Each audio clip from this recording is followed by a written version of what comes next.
We often talk some shit around other companies on this podcast.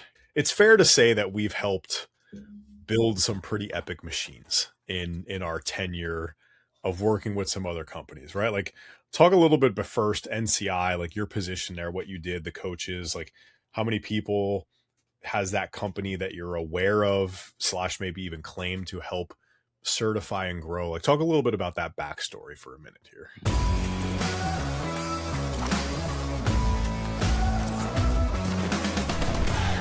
Yeah, I was doing a lot of education stuff, investing way too much. Started doing education at a bigger company called Lifetime. When I got capped out on clients, like I couldn't take any more clients. I wanted to make more money. So then I started selling. The clients that I would sell would often get lost when I would hand them off to another trainer. And then that other trainer would get frustrated and they would quit because they didn't know how to keep their clients, which is how I got into education on scale. So I started doing trainer education for Lifetime in the desert region, multiple clubs and stuff like that. But yeah, so then I got recruited to go and help NCI with their coaching psychology, or like their mindset coaching specialist course, which was god awful at the time. It was just someone saying, hey, be more open-minded, which most of those mindset courses tend to be. It's not really super helpful, tactical or practical. And that's why most of these things kind of get construed as woo-woo. But department head at the time, in a department of one, so department head, Travis Zipper, super sharp individual, was starting his doctorate in clinical nutrition. I think he was finishing up his master's. And I think after a trip, he ended up kind of kicking the bucket. And Jason Phillips then, didn't miss a beat, reached out to me. He was like, hey, can we talk? And he was like, hey, what would it cost and how much? I'm like, I'll take a pay cut because I'm just doing education. So we agreed on a 6-figure salary. And, next thing I know, I found myself in the head of education role with no employees. So we built that team up. And I want to say, like, by the time at our peak, I think we were at like 34 employees or something like that. So coming from a team of, I want to say, I think it was like 7 people, surviving a couple of different mass exoduses, because obviously, like, Jason has a history of not being known for being a great employer to his employees, unfortunately. I don't know if that's changed or not, but has definitely prioritized profits over people in my experience with him. And I can't speak to the rest of what everyone else has experienced, though. And there were some claims originally that 6,000 plus coaches had been certified and yada, yada, yada. And, when we started actually peeling through the numbers, it was closer to like 250. So it was really disappointing to see that we had a lot more work, or I guess invigorating in some ways, to really establish a name for myself and create an educational system that people wanted to be a part of as consumers. So we went to work. We gutted the courses, completely overhauled them, if we kept anything whatsoever. And, I think across the span of the next several years, I think we probably hit somewhere north of 4,000 or 5,000 coaches in about 3 years, just by virtue of cleaning the courses up, helping people actually navigate the courses, building cohorts, and creating connection inside of a connection-based company that really didn't care about anything beyond the point of sale. And, I think the summation, by the time we got done, we definitely didn't certify, I think it was 21,000 coaches, but we had about 21,000 individuals come through the doors and experience something from an educational perspective. They gave us money at some point by the time I finished the tenure there. And, naturally NCI got sold, got purchased by an international company. And, I think that's kind of where we left off. We were part of that company, obviously, during that time. I think you were there 2-ish months or so prior to me getting there. And the first month that I came in, I remember we did about $500,000 in revenue as a company. And in 90 days, we had our first $1 million month, right? And it's the, hey, how do we go out and generate more revenue with roughly the same amount of resources, but just take what we're doing and make it more efficient and effective? And we're able to do that. And I remember just analyzing everything for the first 30 days and just doing my brain thing that I like to do. Obviously, I like to chat business on here. And on the other side of that, hey, if we do this one thing, solve this one problem, the company will grow. And magically, like, the company grew.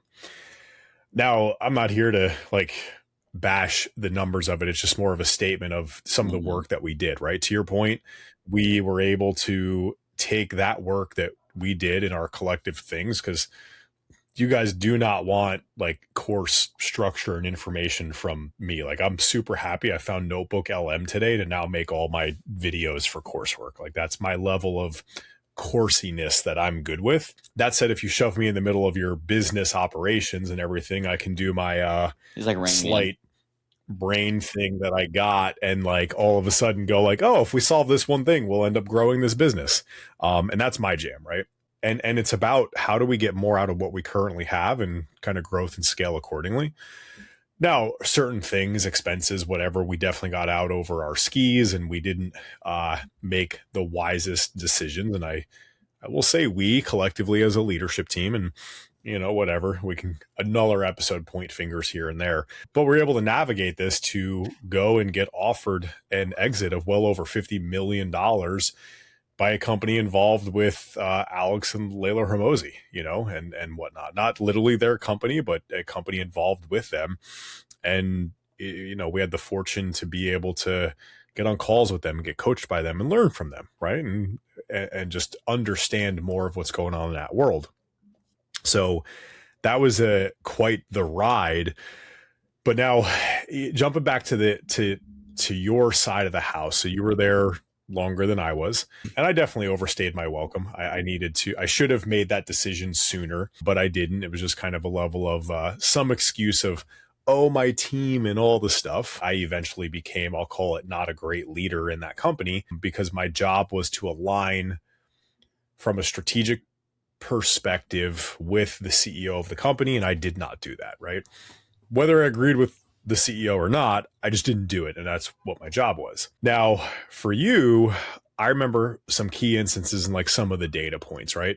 So you mentioned a lot of people entered the education, but not everybody fully got certified, all of this stuff. But I remember like time to completion numbers and the confidence levels, because most coaches struggle being confident in their work, and that's the thing that holds them back.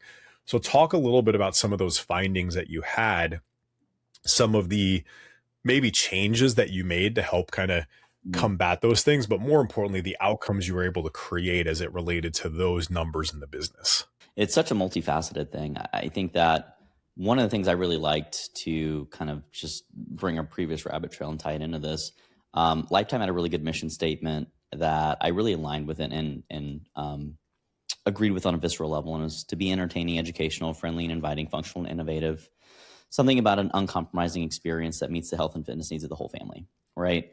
And, it really stuck with me because I thought that those 6 attributes were universally applicable for people in the service industry, especially if they were in a helping capacity, i.e. a coach, a therapist, whatever that is. And so there were times that I was accused of being a little too corporate while I was at Lifetime because I was drinking the Kool-Aid. And it wasn't because I was actually changing the value set. It was because I truly did align with those things. So when I fast forward and moved to NCI, I was offered the department head role, and it was really simple. And this is how, I'm not any better than anyone else. I just collected some information in the survey, and they were like, wow, this is amazing. I'm like, what the fuck?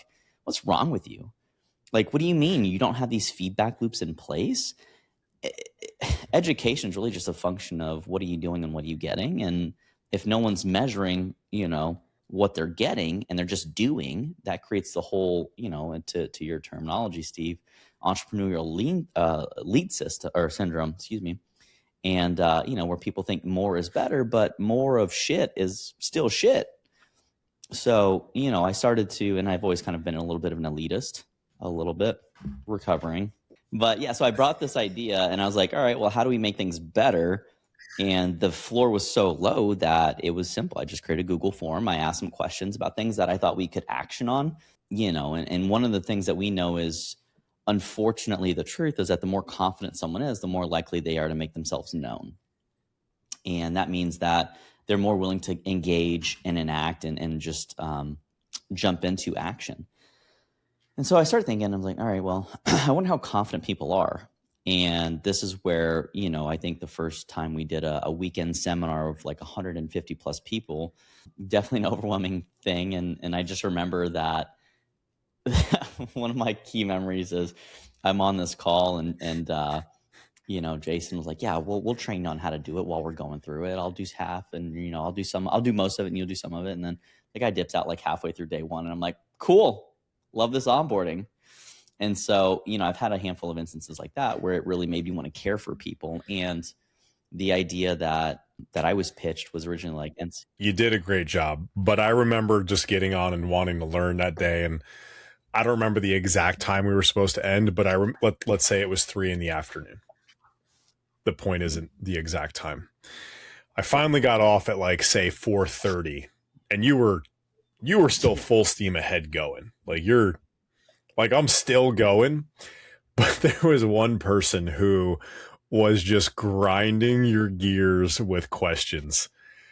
And I didn't know, like, we weren't friends yet at that point. Like, it was just Andrew and Steve who worked together a month maybe into our relationship, weeks probably, and called Jason. I'm like, so-and-so's really, really getting on Andrew's nerves. And oh, by the way, I still think he's got like hours to go.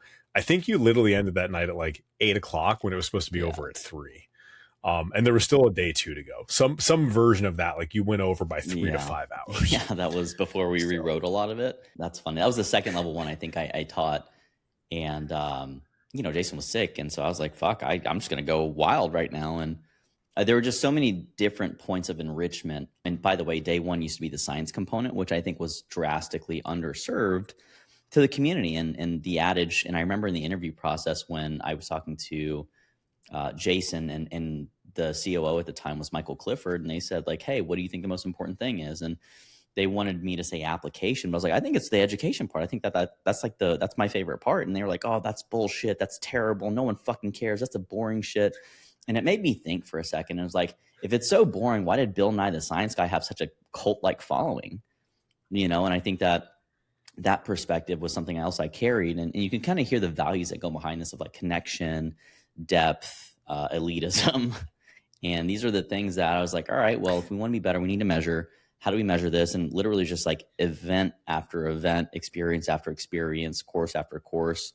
And it also helped that we had a pretty good feedback loop already kind of in place with grading final projects. And we could see the errors that coaches were making. And again, like keep in mind, everyone that has an NCI level 1 coaching designation has submitted, or at least up to that point. I think they actually did away with this because they realized they didn't have the team member and the power or the expertise to continue to grade these after I left, which is really just a big disservice. But I mean, we have probably 4,000 or 5,000 data points. Remember, we almost got to 6,000 coaches certified. They lowered the price of the certification to $1. I'm pretty sure they weren't grading probably it anymore. Not. Or maybe they're just having AI do it. And, that's giving them too much credit, I think. Also probably not. Maybe they've gotten more sophisticated, but the guy would always require people to send him the Zoom link before every single certification because he couldn't add it to his own calendar. So whatever that means. We kind of saw this recurring theme. And prior to starting, when we collected and canvassed the entire initial group, the way that we found the graduates was we had there's a list of submitted projects and past projects and whatever else. And it was in 14 different locations. So we consolidated it. And about 250 people had passed at that point. And I'm sure I could probably go and ask somebody. But we had all these people in there. And so we calculated the number of people that had purchased and the number of people that had completed at that point. And we kept tabs on it. The figure was somewhere around 8 point some odd change. So we just rounded up to 9% of people that purchased the course completed it. And we're sitting there thinking, this is a really big problem. These people are spending, I think it was at the time, somewhere north of $1,500 for this nutrition certification. And, 1 out of every 10 people was finishing it. And it seemed really unethical. It didn't scream elitism to me. And I was like, well, if I'm associated with this, we can't have that. And I know based upon, my, at that point, 15 years of coaching, that you cannot trust consumers to complete something that requires effort on their part, especially in the absence of a supportive environment. So we got to thinking, we said, okay, cool. If we give them a textbook, that sucks. Personally, no one's really going to read a textbook in their free time, right? They'd rather go make money. So we introduced this thing called the Cohort Model, which says the guy with textbooks. Yeah, I don't read them volitionally. Those are just ones that I've had to read. Stop. I think you reread one of your textbooks. Stop it. The NSCA did just come out with their 5th edition of their Essentials of Strength training. So we will be using some of those chapters and some of that information for our fitness certification because it's a great resource and I want to give credit where it's due. But like no one wants to do this. And so how do we have this in a way that we are hardwired to learn from, which is person to person through the exchange of stories, through the exchange of information in real time? And then how do we create an institution that helps people feel good about the work that they're doing and gets them to have the opportunity to have a safe place to try this stuff, because they don't want to do it in front of someone that's paying them. That's one way to not feel confident, especially when you fuck it up. So we know that confidence is a function of feedback, which is a function of exposure. That's why we then took every section and we created a lecture, we created a lab, and that was what birthed the cohort, which at the time was unheard of. There were no other companies that were doing it. And we captured some market share. And I believe that that's where we, cracked somewhere near 10 million in revenue that year. Or maybe that was there's like a straddle point. But that's kind of what we wanted to do. And what we determined and what we discerned over time is that we took our graduation rate from the people that were in the cohorts, and we went up to like 93% of the people that took a live learning experience that was broken up, not a weekend seminar, because weekend seminars were probably a large component of the people that did submit. Right. But if you know anything about, and if you've ever attended a weekend seminar, you feel great. You're on a high leaving. You're like, oh my God, that was amazing. You forget all that shit within 3 days. Like you're not applying anything, especially if it's learning in lecture. So we needed to break it up because of the Ebbinghaus forgetting curve and like just learning adult learning principles that we know to be true and hold reasonably well across multiple populations. And that's why we broke that up, and we found that, again, 93% versus 9%, how are we going to have a 10X? And it's because connection actually was one of the biggest components that we were able to witness as these individuals were blossoming into their early careers. And, it did seem like the people that did well were the people in the initial groups. They were probably just the early adopters. And then we saw kind of like this plateauing because we started conducting annual census, which was the bigger industry snapshot of what is normal in the industry. What's the average coaching rate? How long are people doing this? How satisfied are they? And what we found was, frankly, it was very eye-opening in that people usually required like 3 certifications. Personal trainers and fitness coaches tended to have longer client stickiness, also known as, lifetime value, or maybe not lifetime value necessarily because charge rates were low, but lifespan. Retention. Right. And so just by virtue of doing this for several years, we were really able to inject a lot of, I wouldn't even call it innovation because it's just feedback and suggestions, but we were able to update and upgrade a lot of what we were doing to be more individualized for the people that we were serving. And, like I said, by the time we got done, I think we started at somewhere around probably about 6,000 people that had purchased something, not necessarily certified, but, Jesus, I mean, what is that? Several 100% increase in terms of graduates, and probably just a commensurate number of people that decided to trust the company at the time by virtue of what they purchased. So that's probably about the feedback loop that I think, if there's nothing else that you take away from this, anyone can be a department head. You just create a survey and make things better and iterate that way. And you don't have to have all the answers up front. I think the takeaways were going from less than 10% of people actually finishing to like less than 10% of people not finishing. I think you cut the rate and time of which the people who did finish down by like 60 or 70%. I want to say it was like 9 or 10 months to 3 months or something like that. And then in terms of like success as it related to the company, the amount of those people, to your point, like, oh, I achieved a result in the initial thing. Let me take stock and take the next step in the next thing, So I think from that perspective, the journey through the business, we were able to help them more, offer them more things to purchase because we built a high level or high degree of trust with them because the first promise was ultimately fulfilled. Yeah. Right. And you think about coaching, one of the things we talk about the R3 framework, our number one is results. If you can get them a result, specifically around a result that they are wanting, then the likelihood of them sticking with you is just going to be better. It's simple. Like it's very, very direct. Give them what they want and they're likely going to be happy, and then they'll likely want more. Right. And So to that point, like, to be clear, it took us a couple years to realize this because we didn't have the tracking systems in place. But when people didn't finish something, right, they bought something, they didn't use it. They were 2% of those people bought something.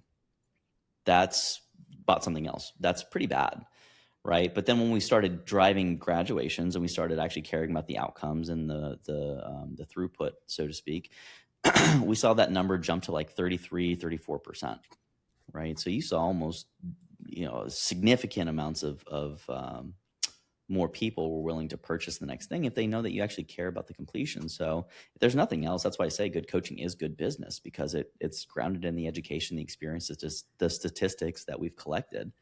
You have to deliver on your promises. And if you don't trust the consumer to do it, then you have to do it for them, which is why I'm a bigger proponent of done for them or done with them things, more so than like the done for you type of paradigm. But I mean, yeah, that soapbox can go a lot of different ways. Gears a bit here. And the reason we're sharing this just also, and the reason why I wanted to show up and ask these questions, is I don't think it's something that we've articulated when we think about some of the stuff we've built, and I'll say, to steal some language, we've built a machine and we've launched it and we've done this thing to help businesses grow.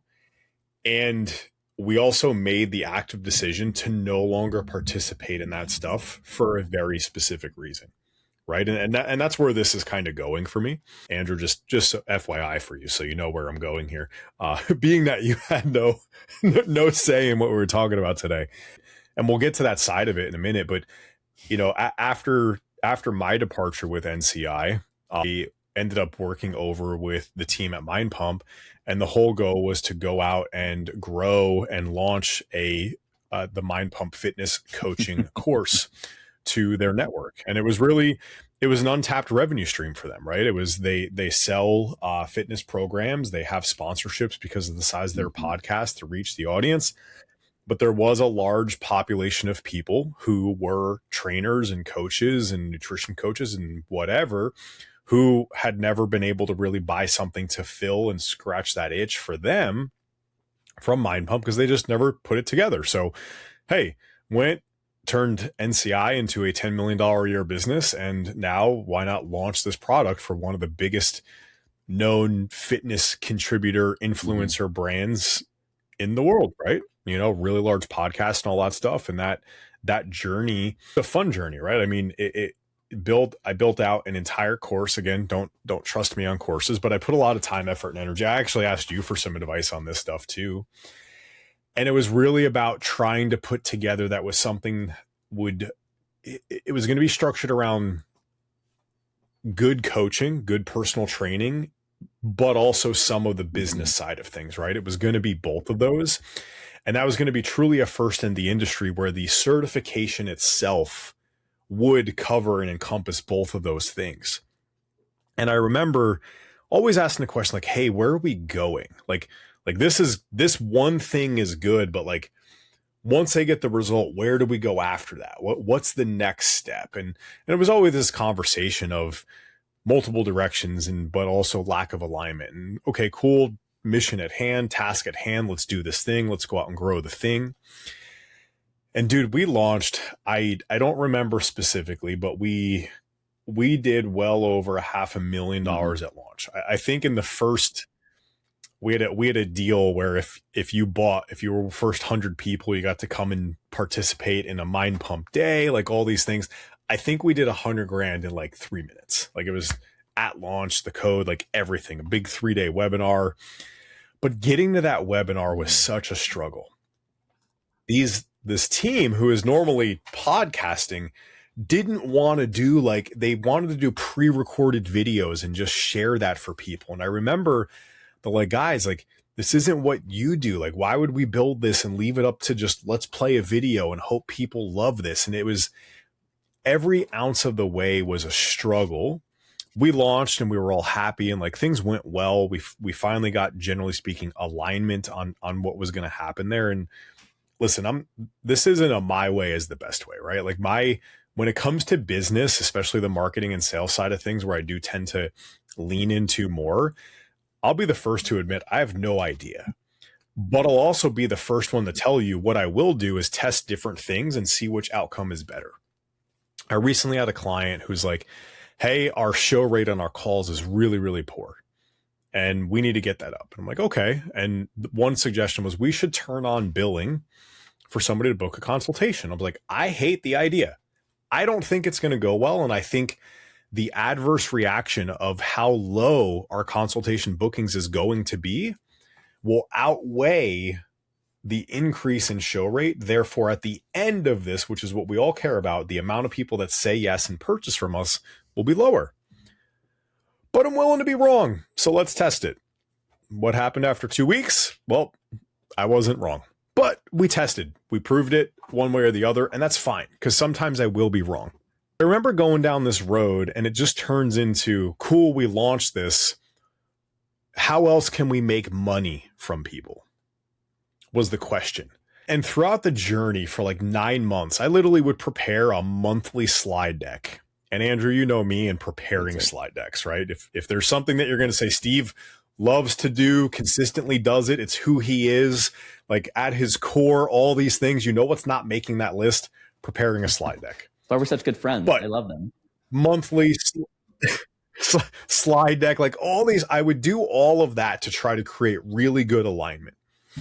And because that was always a struggle. Like I had to go out and actually get an iPhone because they didn't really want to text me because I had a Samsung phone. Like that's how bad it was at certain points, right? Trying to create alignment, trying to create direction. Like where are we going? The course is one thing. Great. We're going to monetize a piece of the audience that hasn't been overly monetized before. What's the true journey? Not with the intention to make more money, but with the intention to continue to help this group of people that clearly need help. I remember it kept on getting wider and wider. Every time we had a conversation, the divergence was way clearer. It was getting larger. It was always about let's go out and make money rather than where are we going holistically to solve the problem for this group of people. We launched, we made money. Best month in Mind Pump history, right? And that was on top of best months in NCI's history, like 100% best months. And the only thing after that was like, okay, cool. What's the next thing we're going to do? Or why aren't we selling more? I'm like, I'd rather sell more things and solve more problems for the people that are already here and continue to find new people to go out and continue to sell more stuff to. Like, I'm not saying we shouldn't sell new people, but let's set that up to be evergreen and running and continue to solve more problems for the people that love on us already. That theory was just, no, we're not going to do it.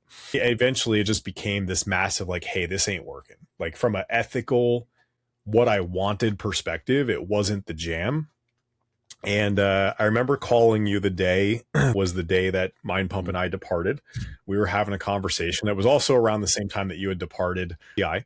And I think within 2 weeks, like we're like, later. Hey, forgot about that. Like, that's crazy. Like really quick turnaround.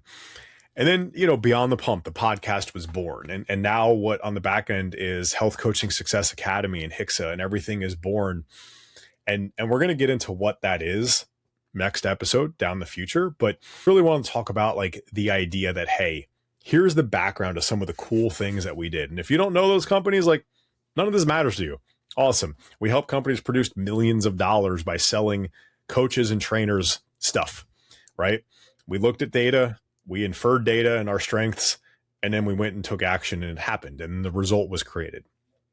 But the other side of it is we learned a lot about the core motivation of these companies. So we built the machine. We left those machines and didn't go join forces with any other company similar because the world needs something different. The coaches need something different. The personal trainers need something different than just this straight up, hey, I'm going to go create a certification. I'm going to go create a thing just so people can give me money. It comes down to literally, hey, we built it. We were part of it. We were part of the problem in certain instances. Like I'm not going to sit here and say I didn't create any issues. At the end of the day, we left. So I guess, jumping into that side of it and being cognizant of time here, Andrew, what are one or two of the main things that really started to wedge apart your joy at NCI? What started to kind of erode away at what you cared about and became very, very revealing of like, hey, this is not a long-term home for me. After your departure, they brought in a different guy, and he had a particular way. He had no industry background. It really just wasn't the right COO that they should have brought into a small business like this. I think he was coming from like the telecom industry. I think he was like a department head or something like that. And he wanted to, and he disclosed this to me later, Joe's a lovely human. And he mentioned that he just wanted to learn what he needed to in several years, move up into the CEO role at a different organization. And totally get that. But when you have these small businesses, they have a very unique personality. And if you're not oriented towards being in a performance-based family environment, is probably the best way I would describe it, then I don't think that you're probably going to be a good fit if you want to be a leader and you want to help take care of other people. If you want to help everyone around you succeed, knowing that they're going to move on to another opportunity, I think that that's probably the big mindset shift as a leader that I think really became a priority for me, is that everyone's going to be here. People are job hopping every 2 to 3 years. You got to anticipate that. And oddly enough, one of the best ways to create a stable workforce or to have people want to be a part of your organization is prepare them for whatever comes next, whatever they are. If they trust you, they will tell you, hey, this is probably not my forever job. I mean, you guys are paying me 60, 80, 100K. Like, I want to have a family. I want to have kids. I want to do whatever. I want to travel more. Like, I don't want to work the 9 to 5, whatever that is. You just want to support those people.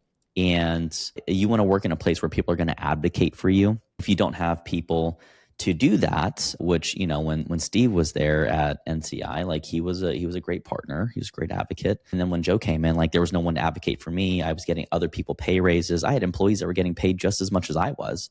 And I was the president of the company, which the only reason they gave me that title was so that way I could manage a celebrity figure, not because it came with any raises or anything else like that. So I will say that if you just take good care of your people, which is, you'll go pretty far, and you'll find that you have a lot more opportunities when you stay externally focused to the people that you're left and right, instead of staying internally focused and trying to figure out what's best for you, which if your watch is more than your marketing director's annual income, I think that you probably should shut the fuck up and not bring that up and not flash your watch in front of that person when they're worried about making their bonus. But, neither here nor there. What about you, Steve? No, I think I missed one meeting with you. Making me feel bad about that one time that I missed a meeting with you. Oh, I'm joking. I'm totally joking. I don't think, yeah. But even bring it up like leaders just not showing up to meetings that are on the calendar and just crazy shit like that, right?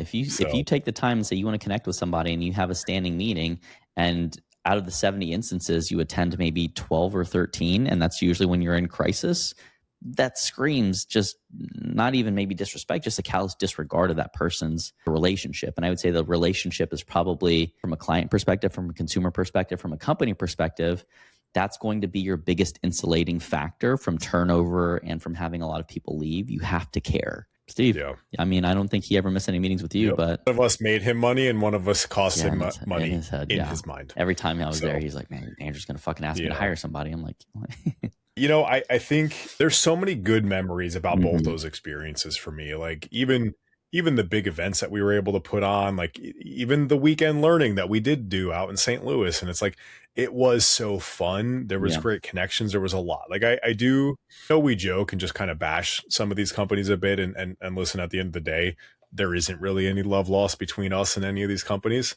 but I don't wish them any like literal harm. I hope they all get a chance to grow and learn and accomplish the things that they care about. Like truly at the end of the day, I see them on the street, like we're fine.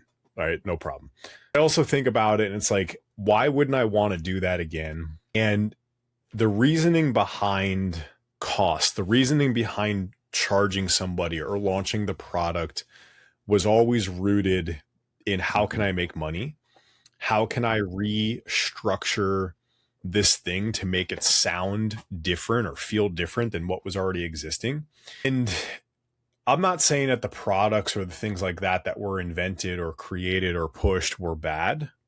The reasoning behind why they were was not something that was truly rooted in sustainment or something that could be truly ongoing or evergreen. For me, and I'm not going to say that this is a good thing per se, like this is not me on my high horse, functions significantly better on long-term consistency, understanding, and being able to take things and course correct. That's who I am. That's how I am. You show me something and I can fix it way better than I can go out and create the thing from scratch. Just the way I'm wired. And every single turn in both of those experiences, it was, oh, what else can we build to go make money?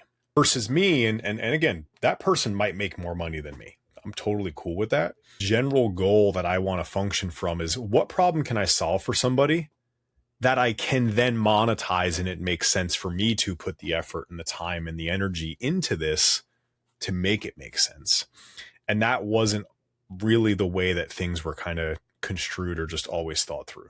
When I think about the experiences there, again, I truly am grateful for those experiences. On the other side of it, when we started talking about what we have today, it was meant to really be like, we want this thing to be reachable. We want it to be affordable, but we want it to be impactful and effective as well. There's also this weird gate, like what we have to sell. It's funny. I had somebody reach out to me on Instagram, and he responded to a message that one of my things might have sent.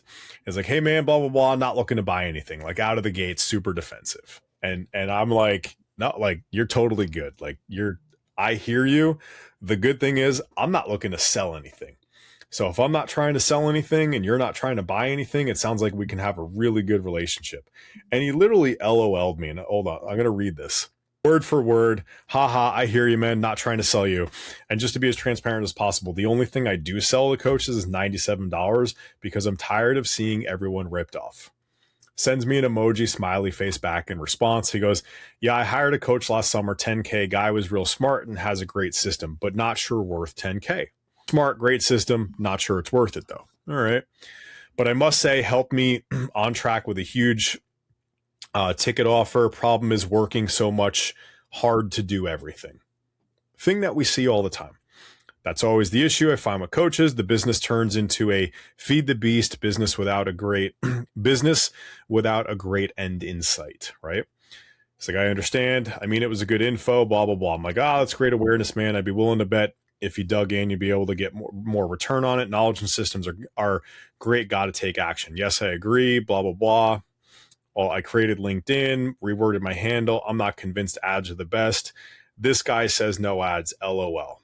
Now, I literally don't respond to all these messages that he's sending me. I don't respond to any of them. Okay. Even sends me a screenshot. No response. Following day, out of nowhere, you can give me a good approach and keep it simple. I would be open to chatting. For me, it all comes down to trust when working with someone in anything. Andrew, I promise you, I didn't say anything. I didn't say anything. Really nothing. I just respond, what's your number? How about we just chat and see if I can provide some value? Like I first mentioned, here to provide value, not selling anything. And then, so we have a call scheduled next week.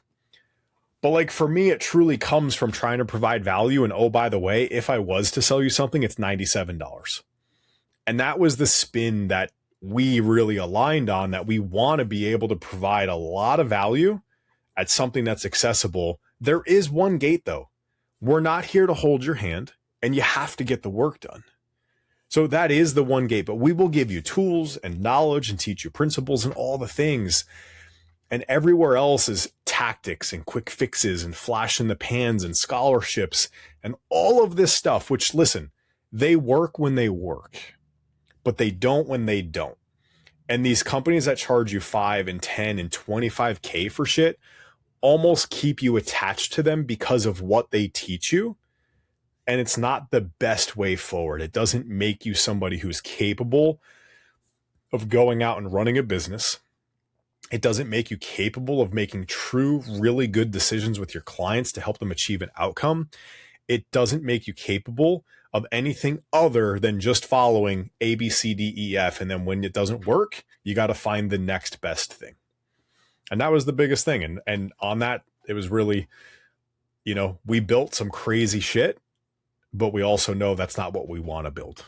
So I don't know if you have anything to icing on the cake this, Andrew, but I appreciate you placating me with being willing to have this conversation a little bit today. Yeah, definitely one of our longer ones. I think that the through line, if you're trying to figure it out, like there's a lot of instances, there's a lot of if this, then that's, and I would say I can confidently suggest that if you can collect information, you take the time to review that information in something that we call data-based decision making, you too can find yourself at the helm of these multi-million-dollar companies.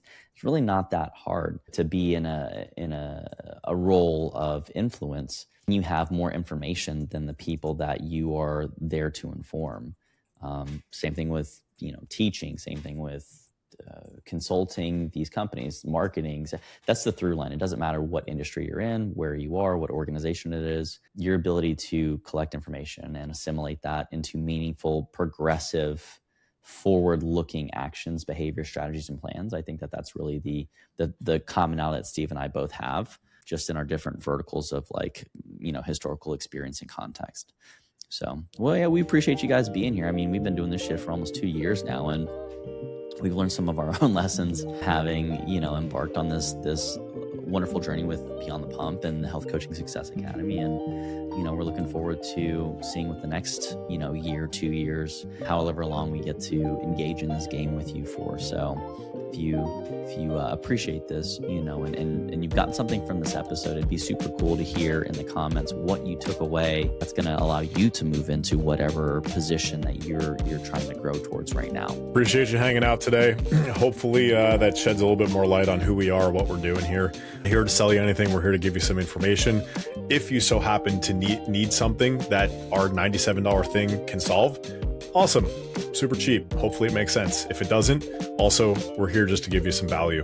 That being said, we appreciate you listening today. Thank you for listening to Beyond the Pump, where we break down the business of fitness and nutrition. Subscribe to the channel, like the episode, throw a comment in there. Let us know you watched it, got something out of it, and we will chat with you guys next time.